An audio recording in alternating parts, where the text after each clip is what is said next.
ప్రభునామమునకు ఘనత కలుగును గాక. 2వ దినవృత్తాంత గ్రంథము 36వ అధ్యాయం 19వ వాక్యం మనం చదువుకుంటున్నాం.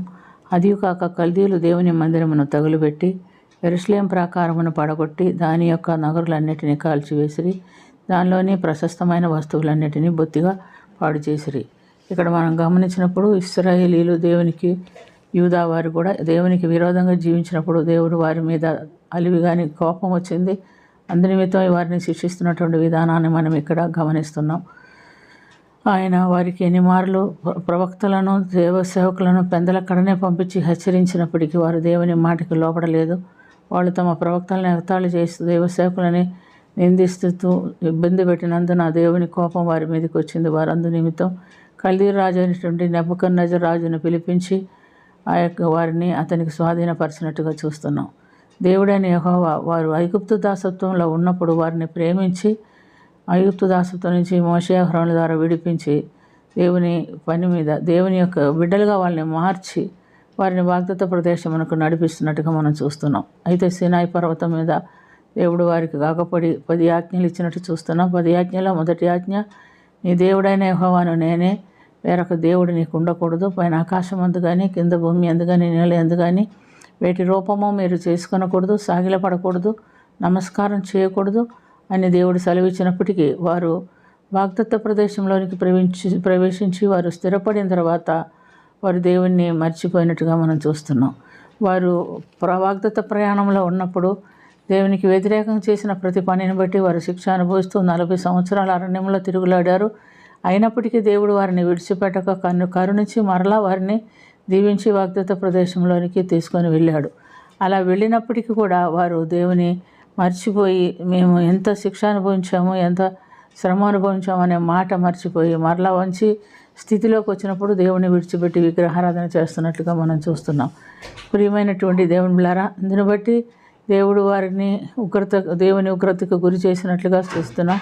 వారు వాక్యాన్ని తృణీకరించచ్చు, ఆయన్ని ఎగతాళి చేసచ్చు, ఆయనకి ఇష్టం లేనటువంటి జీవితం జీవిస్తూ ఆయన ప్రవక్తలను హింసించు రాగా దేవుడు వారిని హెచ్చరించాడు, వారికి శిక్ష విధించాడు. అయినప్పటికీ వారు దేవుని మాటకి లోబడలేదని మనం గమనిస్తున్నాం. అయితే యెరూషలేము ప్రాకారమున వారేం చేశారు? దేవుని ఉగ్రతను బట్టి తగినటువంటి శిక్ష వారికి ఇస్తున్నట్లుగా మనం గమనిస్తున్నాం.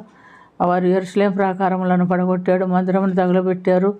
దేవుని చిత్తానుసారంగా జీవించని వారిని మరి మందిరంలోనే యువకులను ఖడ్గంతో చంపించారు.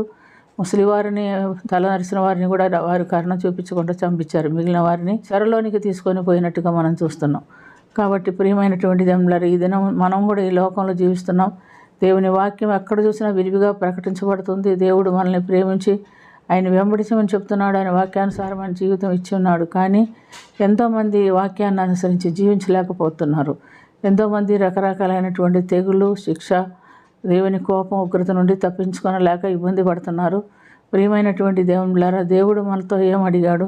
నీ హృదయపూర్వకంగా నన్ను ప్రేమించి నన్ను ఆరాధించి నాకు మాత్రమే నమస్కరించాలని చెప్పాడు. విగ్రహారాధన చేయకూడదన్నాడు.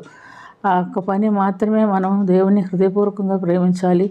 దేవుడిచ్చినటువంటి 10 ఆజ్ఞలను అనుసరించకపోయినా కూడా దేవుడు ఎంత మాత్రమో ఒప్పుకోడు. 10 ఆజ్ఞలు అంటే మనం గమనించినప్పుడు యేసు ప్రభు మనకు 2 ఆజ్ఞలుగా దాన్ని మలిచి ఇచ్చాడు. నీ పూర్ణ హృదయంతో, పూర్ణ ఆత్మతో, పూర్ణ బలముతో, పూర్ణ వివేకంతో నీ దేవుడైన యెహోవాను ప్రేమించుట అనేదే ప్రధానమైన ఆజ్ఞ.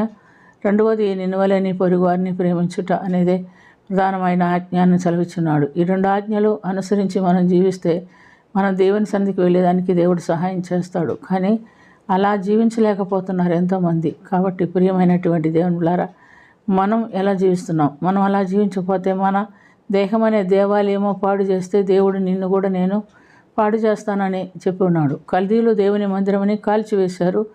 మనం కూడా దేవుడు మనకిచ్చిన దేహం అనే దేవాలయాన్ని దేవుని కొరకు కాపాడుకోకపోతే అది కూడా కాల్చబడుతుంది. మనం నిత్య నరకాగ్నికి వారసులం అవుతాం అనే మాట ఎవరు కూడా మర్చిపోకుండా జాగ్రత్తగా దేవుని కొరకు మనం జీవించినట్లుగా దేవుడు మనకు సహాయము చేయనుగాక.